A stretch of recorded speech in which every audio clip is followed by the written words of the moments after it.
the Numinous Podcast with Carmen Spaniola.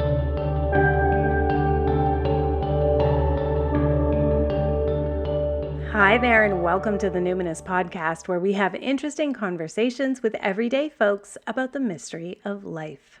I'm your host, Carmen Spaniola, joining you from the lands of the Lekwungen-speaking peoples.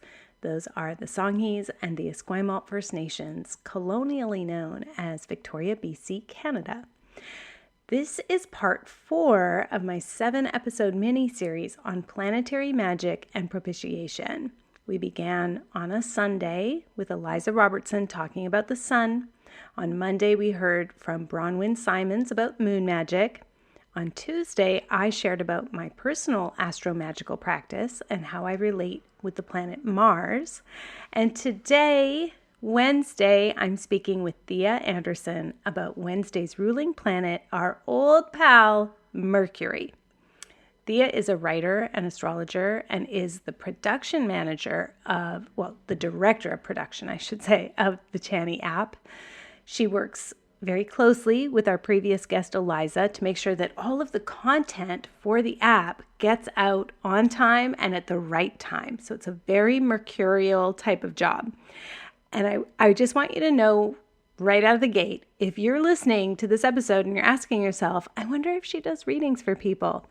Yes, she does. Her books are open, my friends. So now you can just relax and listen as Thea connects us with the potent, exciting energy of Mercury. Thea, it's so exciting for me to have you on the show today. I'm super jazzed about you, specifically you, talking about Mercury. So let's begin with you sharing with us, what identities do you lead with? Sure. First of all, it's great to meet you and to talk to you today. I'm also equally jazzed.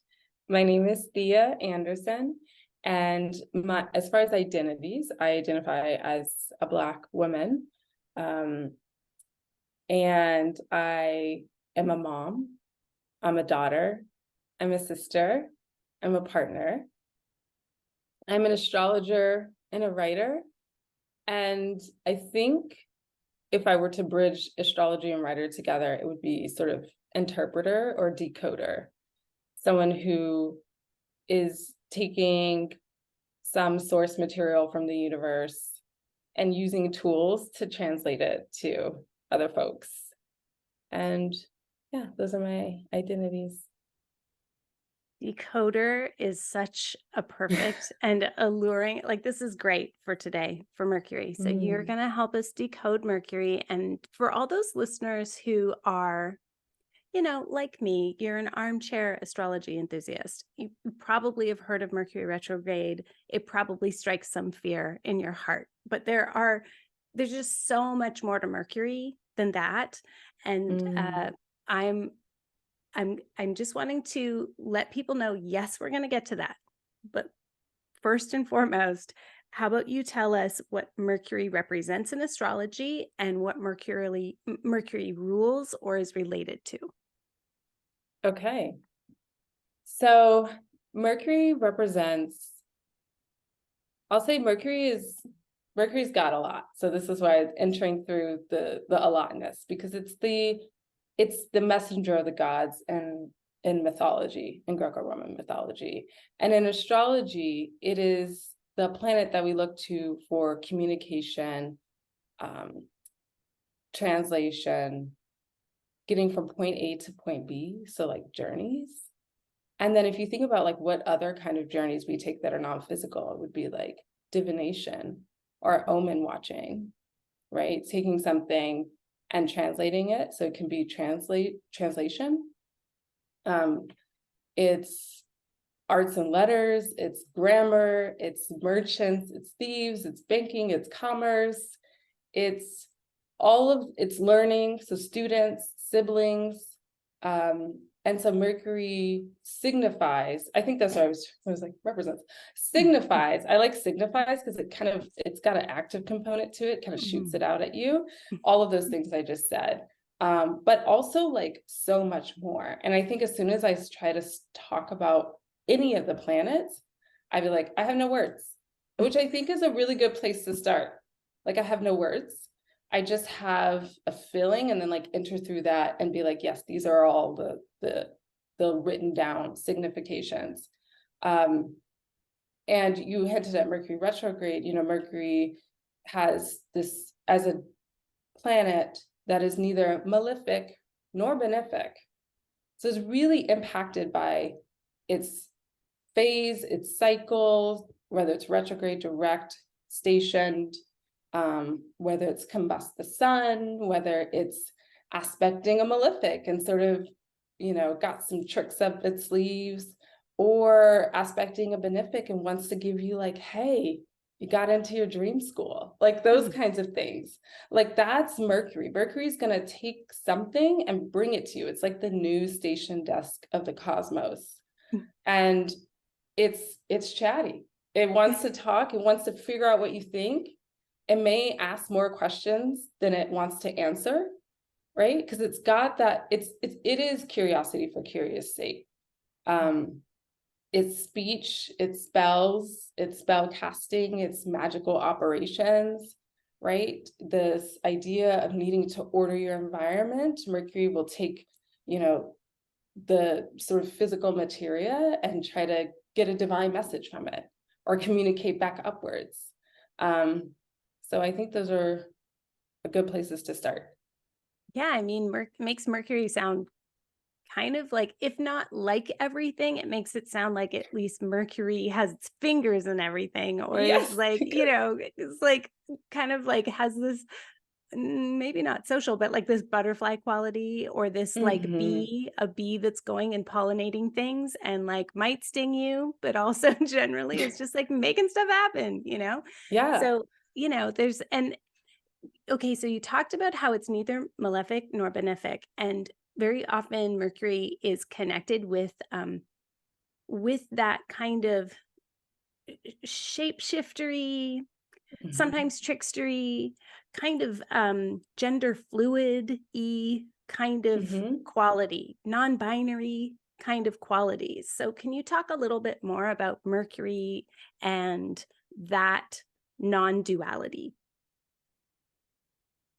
Yeah. So I'm trying to think of the place to enter through this. So yeah, so to start, if we think about our planets, the seven traditional in the cosmos, and of those, once we remove the sun and the moon, we have 5 planets. And so you could say that of those, Mars and Saturn are the malefics, right? They give their results through things that can be felt, depending on their nature and the aspects and what they're doing in the sky, as difficult or as a challenge. But like, also, who doesn't love a challenge, So it's not malefic bad, but it's malefic, and that's its orientation. And then you've got the benefic planets as Venus and Jupiter, wanting to give, bounty, abundance, and pleasure. And so like, as humans, like, we love that, like, give me more of that. But also maybe sometimes you can overfill on all that stuff. So not good, but benefic. And then Mercury is in this place where, as the fastest moving planet, it's got this job in astrology, I think, of sort of delivering, like I was saying earlier, like the news of the cosmos in a way that is made plain through speech, language, communication, and really sort of deciphering, okay, guys, this is all the stuff that's going on over there. So even if Mercury is making an aspect to a malefic, it can maybe tell us in like a way that, so if Mercury is looking at Saturn in astrology, the planets make these aspects to like witness and behold each other, and they have an exchange. And I think that would be Mercury maybe delivering something that is more constructive, that is about a limitation or an obstacle, and then felt through a transit that can be like, oh, that's just a no. So I think at some point in June, when Mercury, just to give us a grounded example, Mercury was in Gemini, so it was in a sign that it rules, but the first thing it did was square Saturn.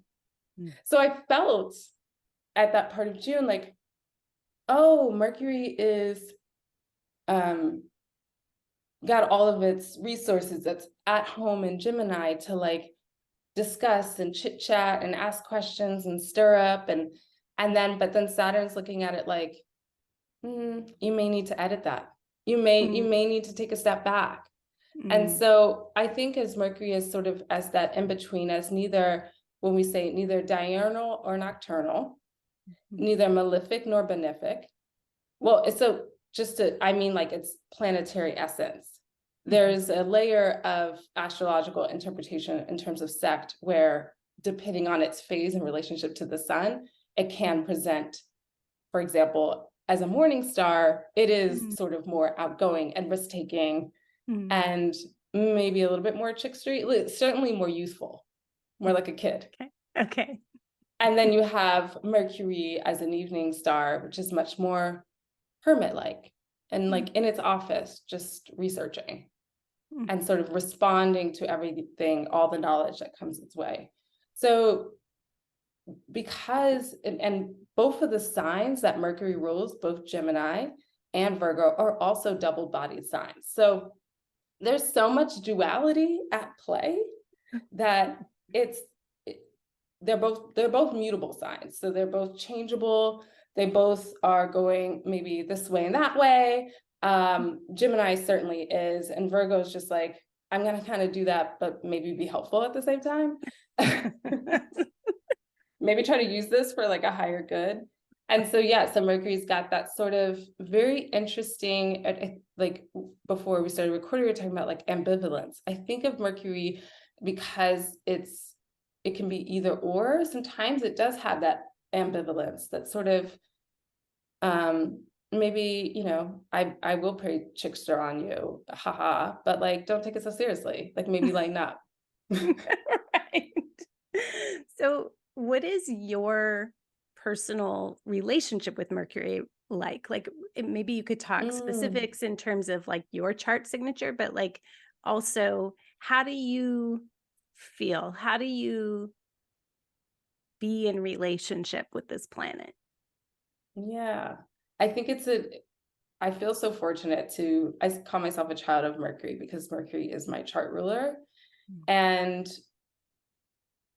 I see my relationship with Mercury as something that I definitely certainly feel that ambivalence.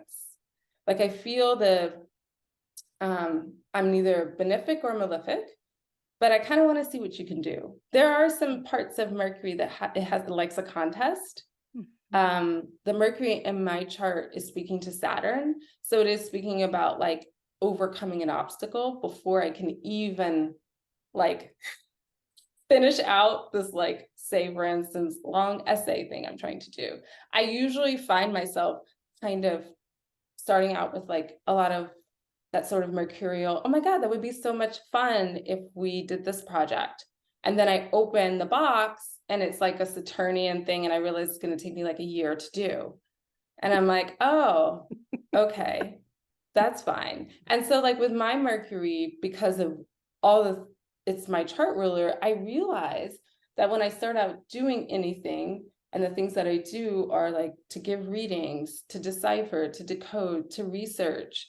Sometimes if I start out and I do something and it feels overwhelming, especially because my Mercury is speaking to Saturn, I'm like, oh, okay, I'm on the right path. My Mercury has a sort of, I have to cultivate patience. I think of it, if we're talking about even that like folktale about the hare and the tortoise, like, you know, on its face, sometimes the hare seems like the Mercury that's like, okay, let's just go, like, let's cut these corners. And then the tortoise would be like the more like sort of evening star, nocturnal version of Mercury, which is like, no, I know where I'm going. And that's actually the most clever thing. So sorry, I went on a tangent about my relationship to Mercury, but I think we'll probably start to talk around it and like all these other stories will come up. But I think for me, I embodied Mercury before I knew it. So like that sort of being a kid and keeping a diary every day. I had to write down all my experiences as like some bizarre record keeping. Like, what was that? I was an avid reader. I'm still pretty a fast reader and like could memorize things. That was always like my gift in school. Would get bored easily. So it's also very mercurial. Like if you're not constantly stimulated, it could be boring. I found, and again, like loved listening to strangers' conversations, like could do that all day.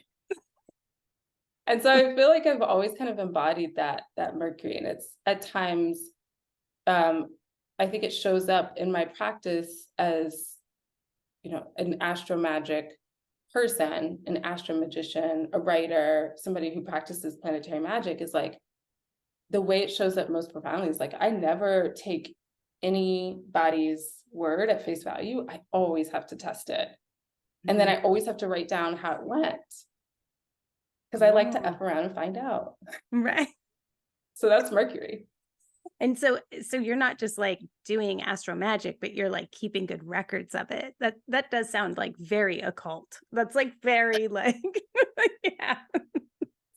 Next level. Because the most bizarre things will happen as like, and they're bizarre because they're so stunning, right? It's not anything I read about, but when it happens, it makes sense. And I'm like, I have to write this down. And I'll forget about it. And then a year later, I'll be like, oh yeah, when I did that series selection and I thought I could ignore, this was like 2022, Mars and Mars was in a cardinal sign. I was like, maybe I can ignore this. I feel like it was in Aries. But no, you can't ignore that. It's like, maybe if I just try to move things because I really like Sirius. And then sometimes, so those are where to be like very clear, my experimentation is really on me. And I give myself the freedom to make a talisman for AstroMagic purposes and destroy it at the ready. Yeah. If I need to, yeah. Yeah. And when you're destroying it, what is that act representing to you? Are you like, oh, delete? Like, is that what that is? It is. Or like that moment when you compose an email and you press send, but now Google has a function where you can unsend. It's like the greatest gift from the Google gods. And I just like, I'm like, oh my God, no, I take that back. We don't really want to do this. Right. Can you tell us a little bit more about what your AstroMagic, let's say specifically with Mercury, it could be with any planet, but like in the last episode, I was sharing like, here's what I do. I like wake up, I greet the day, I bring out the tarot card that relates, I make some offerings. This is my altar. What does your planetary magic look like? Is it daily? Is it just certain specific transits? What's the rhythm? Yeah. So for me, it is daily. So like everything that you just outlined is what I do because this is getting into like really deep territory with like going to church and seeing ritual and then coming back around to him being like, yes, that is beautiful, but not because anyone said it was, but because I found beauty in it. And I find beauty in the days. And, so even before we hopped on, I was talking about like I used to work in law firms in New York City, in Manhattan. And those can be very grueling places to work, especially in the legal area of litigation where people are fighting. They're fighting for money. And what I would do, I said, Friday can't be the only day of my life that I look forward to. Like I knew that as a 20-something-year-old, like that's not acceptable. And so after living my life that way for a couple of years, I started to create themes of the day. So I would sit on the subway and commute to where I was going and start to think about what this day felt like. And so because I worked at law firms and I'm nosy, I could kind of observe vibes. So like Mondays for me, I hope I remember this. I've told this story before, but Mondays for me were always about intuition or just like sort of feeling out like what the week was going to be like. But I could sense it wasn't a day of action. It was like just kind of receiving all of the tasks, greeting people after a weekend, reconnecting. And Monday is the moon's day. And Tuesday, for me, was a day of, I think, challenges. I found Tuesdays very challenging Mhm. I noticed that, I wrote that down. And Wednesdays for me were, so I'll stop at Mercury because I'm not going to go through them. But basically, what I realized years later is that I had tapped into the energy.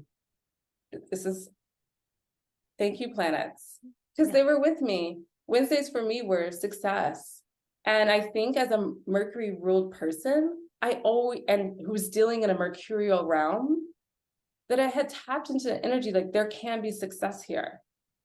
And it would usually come in the form of, I solved some massive spreadsheet. Those were my kind of successes. Or like Yeah. I organized 2,000 exhibits in chronological order and then picked out the 300 most important. Like it would be something like that. So that was, Wednesday became my day of success. So that's just like how I tapped into the energy intuitively, but I don't like that word because it's like a blanket for so much.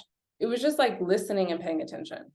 Mm-hmm. And so my relationship to the planets now is still about listening and paying attention, even if they're in a bad spot, even if I know the astrology is not great.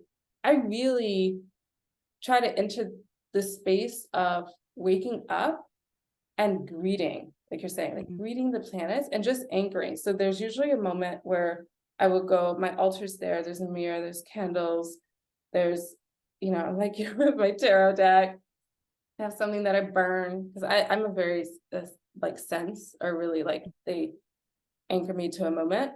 And I'll sit and I'll just be like, and I'll think of the chain of correspondences going from me on earth all the way up to the cosmos.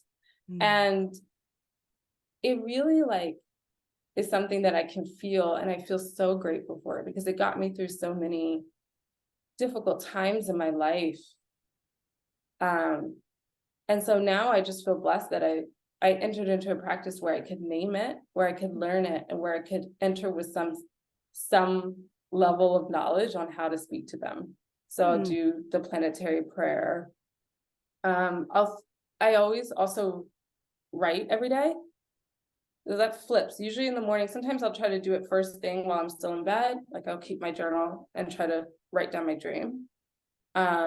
But also kind of like if I'm stressed or like whatever's coming up. And sometimes I'll also do it after the ritual. Just depends on like what daylight is doing, like what time of year it is or whatever. And it is essential before any other person wakes up, that before I've spoken to my partner or my kids, or even spoken a word out loud to myself, that I've spoken to the planets. And it makes me feel more grounded. That's beautiful. I love your practice and that you just came to it intuitively. And I wasn't as specific as that, but I did learn as an entrepreneur, like many years ago. I was like, this whole Monday thing, like I was like, that is not my day. And I realized like, oh, Tuesday is my get shit done day. Tuesday is the day where I'm like, boom, I land, I'm on it. I'm very generative. And like being a Scorpio, I was just like, yeah, Mars energy, I get you. That's it. And like, I had to kind of really work to unhook from things that just felt very counter to my intuition about what Monday is about. And now I think of Monday, just like you said, is like receiving everything, like incorporating what happened, whatever on the weekend, receiving, like tapping back into like what is the vibe, and like gathering my tasks for the week, gathering my people for the week. And that is just like a way better way for me to start the week. I don't really try to get anything done. Tuesday is my day for that. And then when I started writing a book proposal, I was like, oh, well, clearly I'm going to make Wednesdays my writing day in it. And so that really anchored my planetary magic, because I was like, Mercury, help.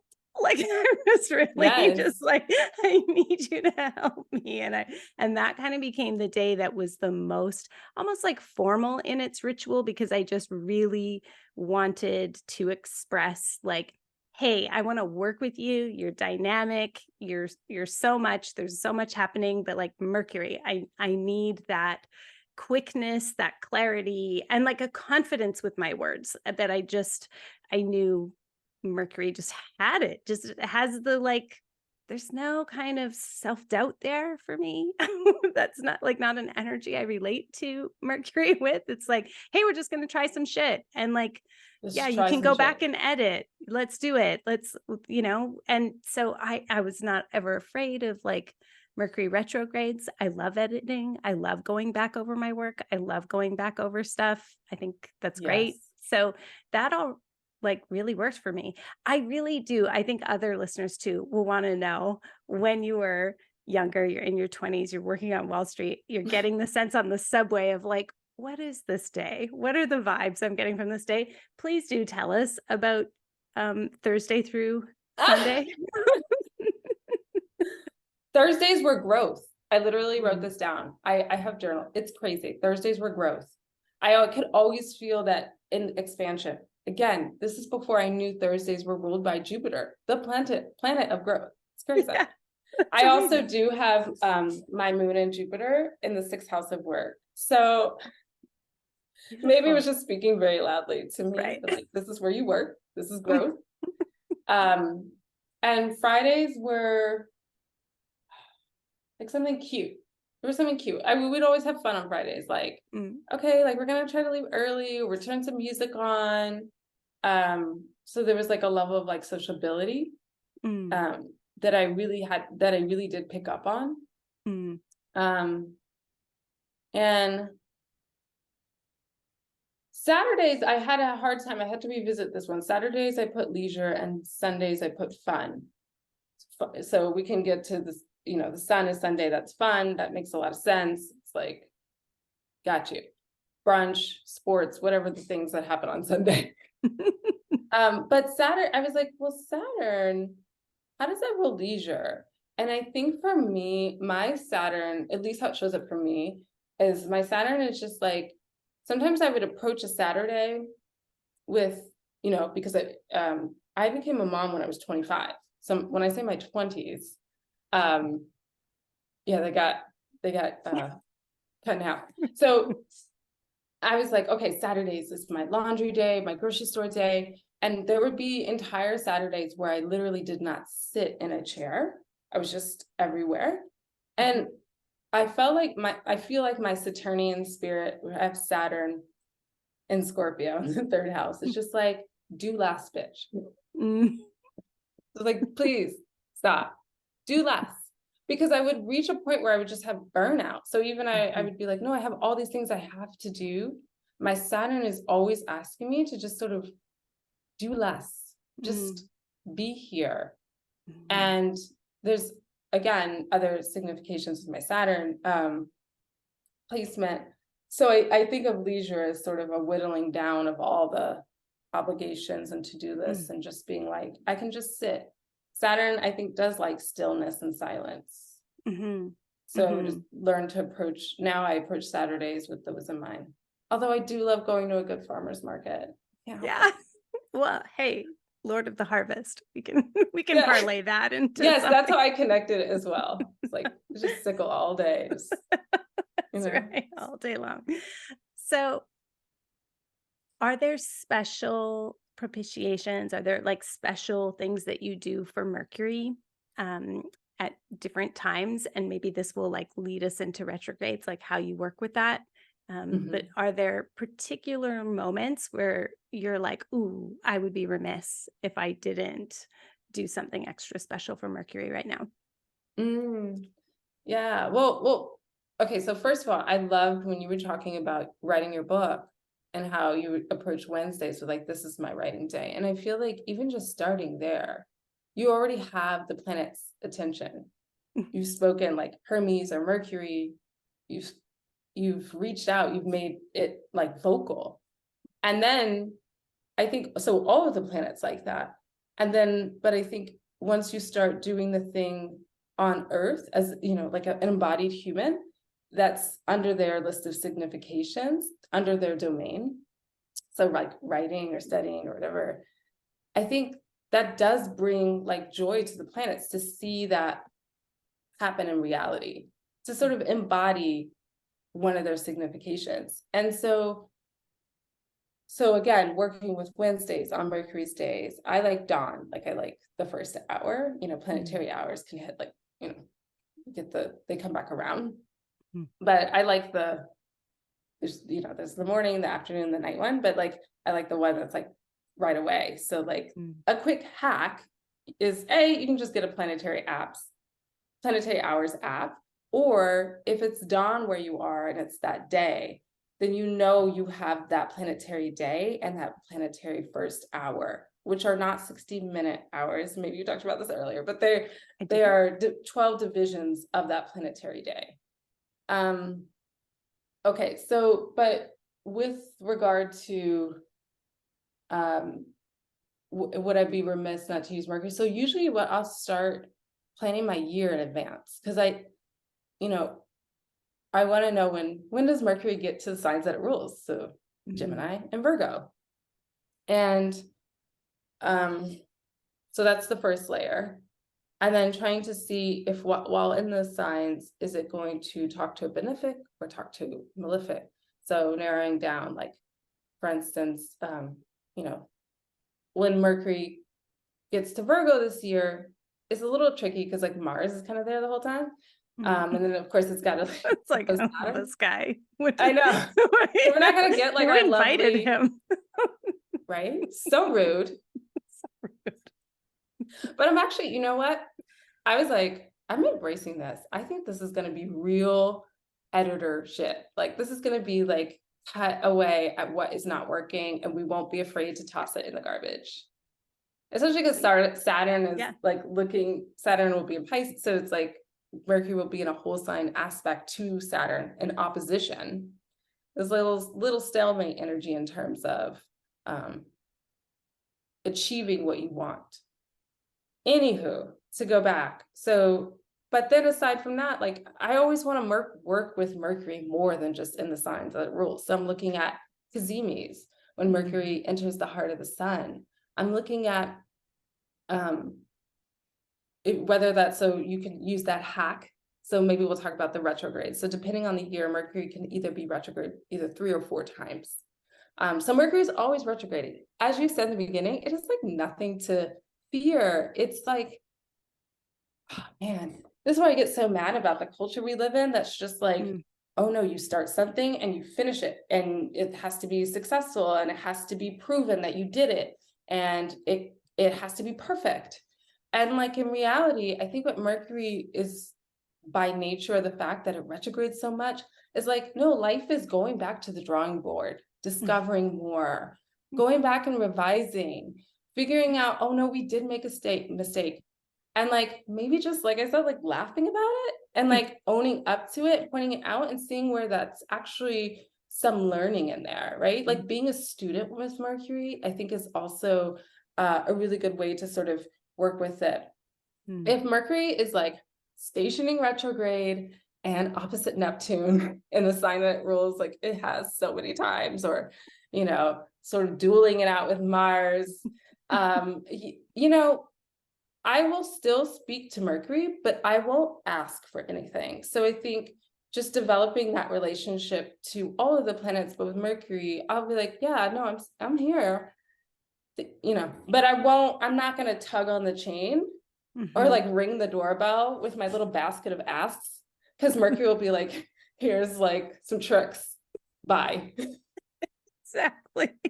Yes. I was just talking about this in the last episode about Mars, where I was like, I am very rarely asking Mars for things. I'm very often praising and just like, wow, you sure did that. Like you are powerful. You are, incisive. You are like, I am heeding your lessons. Like I'm usually just like, I am reading you and, love what you're doing up there. Like this is hard shit. And like, you are putting me through it. And like, you have revealed, so, but I'm very rarely like, hey, Mars, help me with this thing. Partially, I think because I embody a lot of very martial energy anyway, but I totally agree. Like I'm still visiting the planets every day on their day, no matter what condition the cosmos is in, Mm-hmm. but I am not always asking for things. I am usually offering thanks, praise, acknowledgement, just praising in the naming and, like you said, like the embodying of their energies and acknowledgement of like, you're so big, I'm so small. That kind of Yes. thing, But like your smallness is also really massive and expansive because it's like also a universe. So it's like we can like sort of talk to each other and Right. like, and I think when we, you know, did I mention that astrology is under the domain of Mercury? Oh, you So didn't? Okay. okay, so like I always miss the obvious. This is also my Mercury. I'm like, everyone knows that, right? No, they don't. You should No. just say it so people can know. So, you know, and I always think about this, right? That in the tradition of astrology, Mercury is not, say, with Jupiter, although there are Jupiterian aspects to it. But Jupiter, I think of more as theurgy, you know, praise, that sort of planetary perpetuation, approaching the divine, and sort of that sort of temple aspect. And you know, the moon has a way, of course, that it worships, right? It's like a real draw down kind of energy. So there's that way that you could also enter astrology. But for me, astrology, and so first of all, it's under the domain of Mercury. And it's just so clear to me that it's a mercurial thing. Like, I don't, when people say like, I don't believe in astrology, it's like, it doesn't even, I'm just like, why would you believe in anything? Maybe you just like have a little fun and like test it out. And like, faith is a completely different thing. Like, you know, Mm-hmm. and so for me, once I found planetary magic, it bridged the technique, um, the practice of it. So those things are so mercurial, like practice, technique, applications, like finding this predictive technique, learning this, seeing how it hits. And then sometimes I'll show up at a reading to give to someone and I'm like, okay, I know I'm going to use these techniques. And I'll just sit, and it's not that. It's not about what I can do. And so there is that other part of Mercury is like preparing a vessel. This is where I think of the very like Virgo part of Mercury, which is like if through this art of astrology, like doing all the study and preparation, or like looking at someone's chart for hours before I talk to them, it's really not about, it's just the fact that I created this vessel, and sometimes I'll just let it go. Mm. And then we're just talking. Then I'm actually listening, and then I can receive what it is I'm supposed to receive and translate, right? Decode, like, okay, I've got this tradition that I'm in dialogue with, but like I'm speaking to you to tell you what your year ahead's gonna look like. Like, what is the, you know, like, so I don't even know where I started with that, but I think I was Well, talking about astrology being under the, yeah, it's a very mercurial thing, yeah. astrology. Are there certain gifts I'm curious about, like what you might use as, like, if people want to make an offering to Mercury? And maybe it will depend on if they're doing some kind of remediation work or if they Yeah. are doing something else. But like, what are some of the offerings aside from what you said, like about embodying and doing their work? Are there like herbs or colors or Mm-hmm. you said scents and aromas are really big. So like what are the associations you have with Mercury and what could people offer for kind of their everyday offering, and then what would be like extra special remedial kind of stuff, remediation stuff? Yeah. So I think, okay, well, so basic. So like lavender, Mercury likes patterns. So like today is Wednesday and I've got like this crazy pattern on, Nice.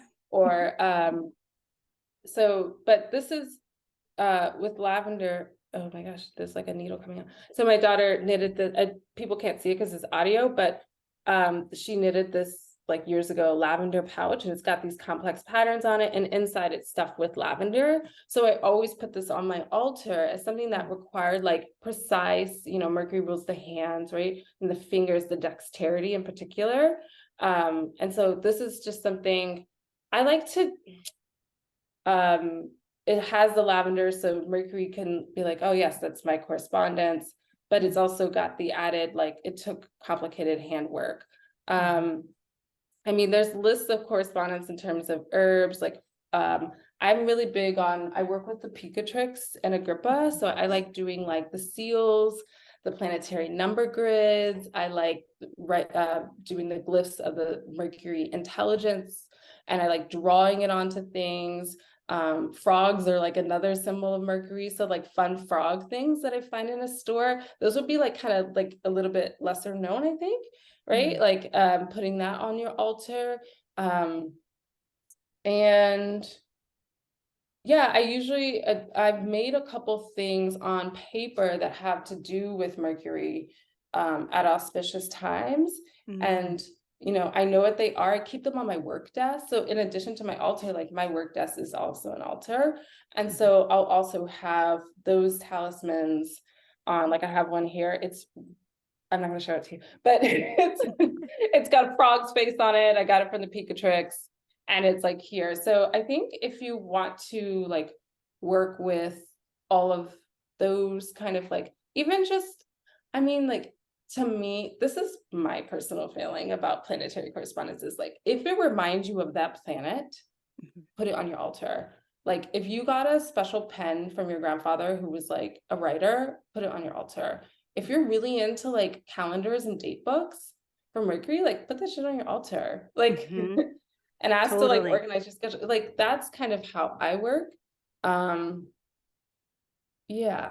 I printed out an image, and actually now that I think about it, I don't know if it was a Greek or a Roman coin, so I don't know if it was Mercury or Hermes, but it was like depicting one of them.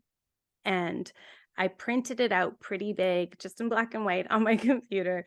I cut it out and then I taped that to the back side of my computer monitor, the screen, and I like wrote a prayer to Mercury and put that so that when I would be typing and looking at the screen, I had this kind of image that I was orienting to like an altar or temple to Mercury, and that's that amazing. all of my words were like praise. So that's like, I think anybody could do something like that. Literally, I just like printed it off in black and white, like cut it out like a little collage and stuck it there so that it was like energetically always, this is my altar to Mercury. Yeah. Because it is like we kind of are made these altars and like didn't realize it, but like that's totally what we did. And like I like feathers, like that sort of more mental air communication aspect of Mercury. I like snakes so one thing I didn't talk about, see, this is what I'm talking about, Mercury as psychopomp, and Mercury as being able to go to the underworld. So in the Greco-Roman pantheon, Hermes is like the only god that could go from as high as Olympus all the way to the depths of Hades and return and like guide souls. And that's what Hermes did for Persephone when she was abducted into the underworld. And so if you think about, maybe we'll get there, so maybe I'll save some of it, but there's so many ways that we journey to the underworld, either through trauma, through grief, through the past, through that layer of us that we kind of like tamp down on because like we need to like be functioning humans and like, you know, do the work. But there's that layer that runs underneath our day-to-day, and Mercury can go there, right? Like Mercury goes there. And sometimes it's that feeling of like, I'm writing this thing and I'm writing this poetry, I'm writing this story, and I don't even know why I'm writing it, but it's expressing something that isn't quite topside, that hasn't been illuminated to my seeing eyes, but reveals a knowledge, and it needs to be translated so people can see it. And so Mercury can do that. And that's also why I just think Mercury's kind of awesome, because sometimes you're not completely aware of it, right? You know, you kind of thinking of, there's a Mercury where you could try to like, okay, I want to do this. And then sometimes this sort of more relaxing and letting go and understanding that Mercury knows the pathways. Mercury knows how to get from point A to point B, right? Yeah, I do want to circle back to Mercury as a psychopomp, but before we do, this reminded me of his relationship to medicine. And I don't Mhm. know if this is true, but in my mind, like I relate Mercury with Asclepius and like maybe kind of pharmacology as much as also maybe with like dream stuff. I think about like the healing dream temples, the sleep temples. And so yeah, they would have the snake and the rod. What's that called? The Yes. um caduceus. Some people call it Yeah, caduceus, yeah, but yeah. I And can read it so, and it's yeah. Mhm. yeah, what do you want to say also about how Mercury can help with healing? Yeah, so much. Okay, well, I guess maybe I'll say through one thing is so in the Odyssey, Homer wrote the hymn and he's talking about, when Hermes on the day he was born. Actually, that's a different section. What I'm talking about right now is with Odysseus. He is the one who tells Odysseus, so like Odysseus is like what through the line descended from Mercury, from Hermes. And he's like, Mercury's in the myth is like, if you pick these plants, when you go to this island and you meet the witch Circe, you will not be turned into an animal. So there is that giving of medicinal, and like knowing which herbs to pick for which thing. And that is a very mercurial sort of matching, like Mm, study, paying attention, and dealing with like the sort of herbal medicinal aspect of Mercury as well. mm, So that also makes a lot of sense to me in terms of like there's like all this wide range of things that have healing and like so much wisdom in the land. mm, Now our relationship to it is like a little different, but you could think of it like in modern times, you go to a store and you see all these aisles and you're like, okay, like what do I need for what thing? Right? There's mm, like a vast library of knowledge, and like Mercury is the planet that can help connect you in that medicinal aspect, um, for sure. mhm, The healing too, with the snake that's always shedding its skin, like mhm, that kind of like, I think of also connected to the sort of renewal, rebirth, because Mercury goes through that so much more than any other planet. Like the ancients thought when planets entered the heart of the sun, right, that they were like reborn, mm, um, that it was a cleansing moment. And mm, Mercury's always doing that. Mercury's like, okay, I'm like reborn, I'm heliacal rising, I'm like a kid again. And then it like goes back through its cycle. It's going to do the whole thing all over again in like such rapid succession that mm, I think it is that you can constantly see that renewal aspect in Mercury as well. mhm. Okay, so let's start winding it down and wrapping it up then by circling back to Mercury as psychopomp. So the last question on the podcast is always about grief and rage. How would you say that Mercury can support us in times when we are in rage or in grief? I think in creating like a dialogue and going on a journey. So like those two things not being separate from each other. But like if if in like a phase of grief, or at least like me, I'll speak for myself first of all. I found Mercury very useful in terms of like show me a sign. Okay, so do you know how you get to that phase where you're like, show me a sign? So I will quite honestly like ask, like, can I have a sign? And it will happen. And I'm like, thank you. So I always thank Mercury. And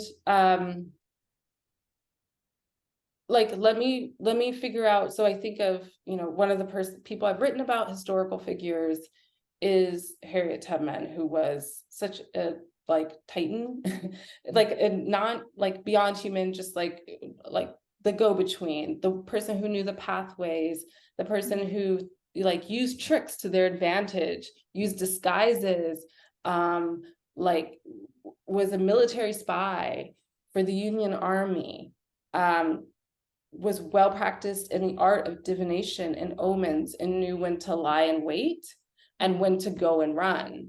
And like I think of that, and sometimes sometimes I have a lot of grief about where we are in this country with everything. And I think finding the ways that Mercury has like sort of created a path forward, I think is also something that you can say. So it's like, Harriet Tubman asked, like, give me a sign. Like, should I go or should I stay? And like was given a sign. And I think that to me is the way to dialogue with Mercury, when sometimes in those phases of life, we could be like at a standstill or submerged in it. And then some things, I think I'm also okay with them remaining sort of like an underworld mystery. Like, I'm like, maybe we could just dialogue about this in my dreams and symbols, and those feel safer than like consciously working with it in the world until I'm ready. So like, for me, because I was born with Mercury retrograde and Mercury is my chart ruler, there's a technique in astrology called progressions. So by the time I got to like my young 20s, my progressed Mercury had station direct, which is like every day equals 1 year, basically, in this technique. That's the shortcut. And I had so much rage when my progressed Mercury station direct. The first thing I started doing is like, I finally found my voice. Like all these people in my life who I had let just sort of have open season to like just being around me and their negativity, I was like, nope, I'm mad at you and I'm going to tell you. And so that was like also a way that I found like that Mercury can be sort of that, it can get it off your chest. Like you can talk about it, which I think is also like why we do so much talk therapy as like one modality. But for me, finding my voice was essential to moving past that anger. Wow. That's really powerful. I think that's a totally different way to approach Mercury. Like that I do, like, not maybe for other astrologers, but for the vast majority of people, they do, I think about Mercury more as conveyance, or like maybe interpretation. Some people might understand that, but I think more people are like, ooh, it's transportation and communication. But finding your voice and speaking your rage and, being able to get stuff off your chest and show me a sign. What a great prayer just to remember that it's like, right, Mercury's my man for that, or my jam for that. Like, that's so great, I love that. I love it. Thank you so much, Thea, for all that you've shared. This has been such a great episode. I think this one really helps. This is like so perfect, right? Mercury, you, so great. Where it's like we've had explanations, but this is like really interpreting and like bringing it home for people. I think this is going to help people translate this into an actual practice of some kind. So thank you so much for being on the show. Oh my God, it is an honor. Thank you for letting me chit chat about Mercury.